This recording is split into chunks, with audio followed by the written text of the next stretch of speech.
David, let me start by painting a picture that I think a lot of farmers will be familiar with in agriculture. So you have an industry that, for years, for decades, for generations, quite frankly, has plodded along, struggled along, marginal type returns, and government handouts consistently low on the economic portfolio.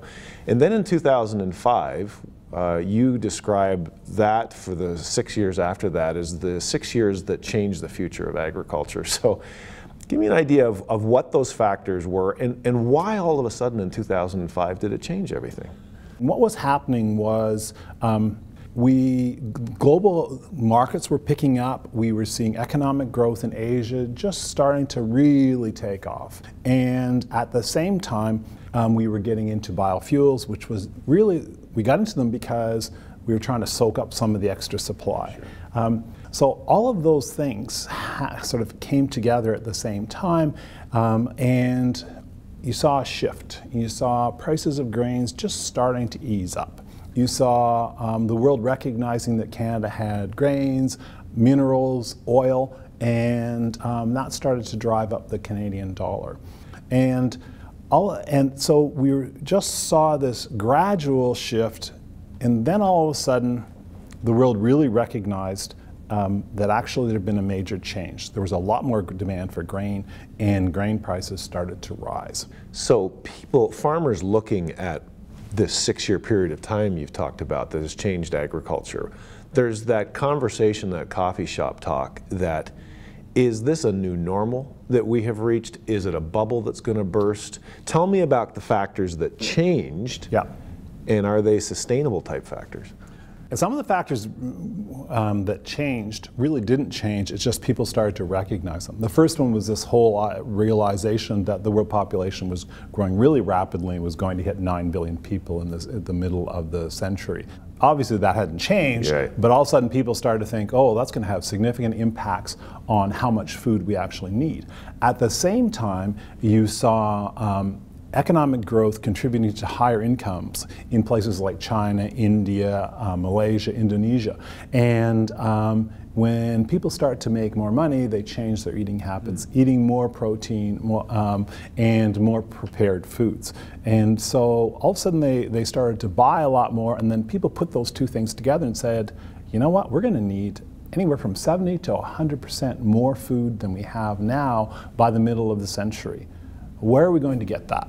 Okay. We don't have a whole lot more land, with the possible exception of Africa, and so we're going to have to produce more, and we're probably going to have to pay more. So you had those things happening. At the same time, you had biofuels soaking up, up to half of the corn crop in the U.S., and so that's taking some grains out of the marketplace, and so prices really took off. And at the same time, some countries reacted negatively and started to put in trade restrictions, and so we saw this really rapid spike, followed by a bit of a pullback in 2009 when the recession hit, and then we've seen a rise up since then.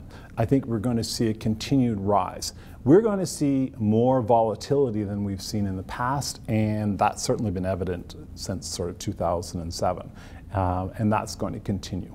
So let's talk of just in general terms about all of these factors that have created this big change. Yeah. And interestingly, and you can tell me whether there's really any connection, but interestingly, at a time when the real global economy is on the verge of teetering in and out of global recession. Yeah.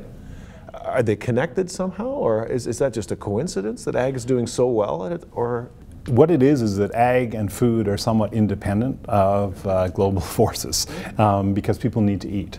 And there's still economic growth in Asia, which is still creating, even though it's slowed down, it's still creating more demand, and so there's still pressure on there. There's still biofuel mandates, and those create demand.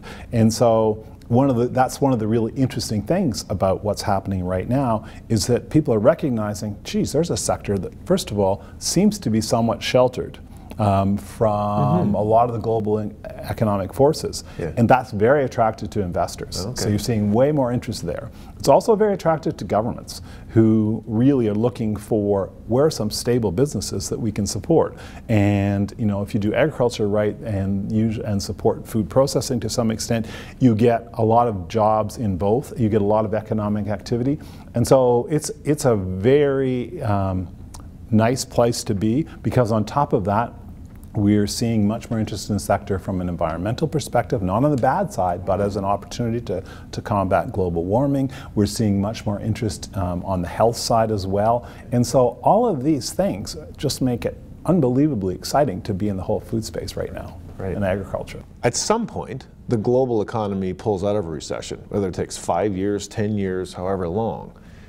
What happens then to these various factors that are impacting agriculture when the recession disappears?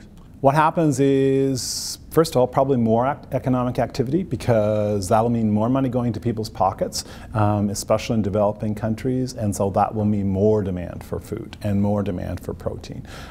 So that will be a good thing. There will be probably more competition for resources like fuel and money to some extent, although there should be more money around.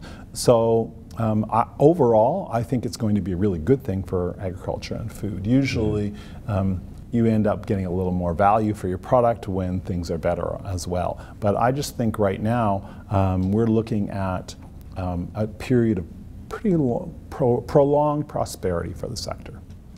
Final question for you. You talked about this research and why you did it. And I want to quote from the article that you wrote. You say you want industry leaders, policymakers, producers, and investors to shift the way in which they view agriculture. What's wrong with the way we view agriculture? A lot of people feel sorry for agriculture and think that it's an industry and a group of people who are always going to need lots of support.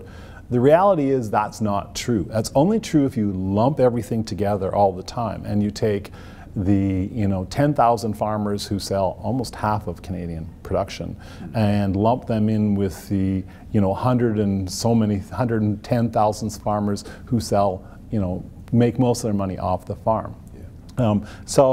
I think that's one of the ways. I'd like them to recognize that larger, more commercial farms are doing not badly, and also think differently about their farms and their future than the smaller farms. And so if policy tries to lump them all together, it doesn't really work. You end up with policies that actually probably don't do the right thing for either group. And so I think for the smaller ones, we need to be thinking about, okay, what kind of help do those people need? How do we connect them to more high-value markets so they can do better? With the larger farms, it's how do you connect them to global markets? How do you allow them to sort of expand their production and the things that they do? Always a pleasure, always enlightening. Thanks very much. My pleasure, Kevin. Thank you.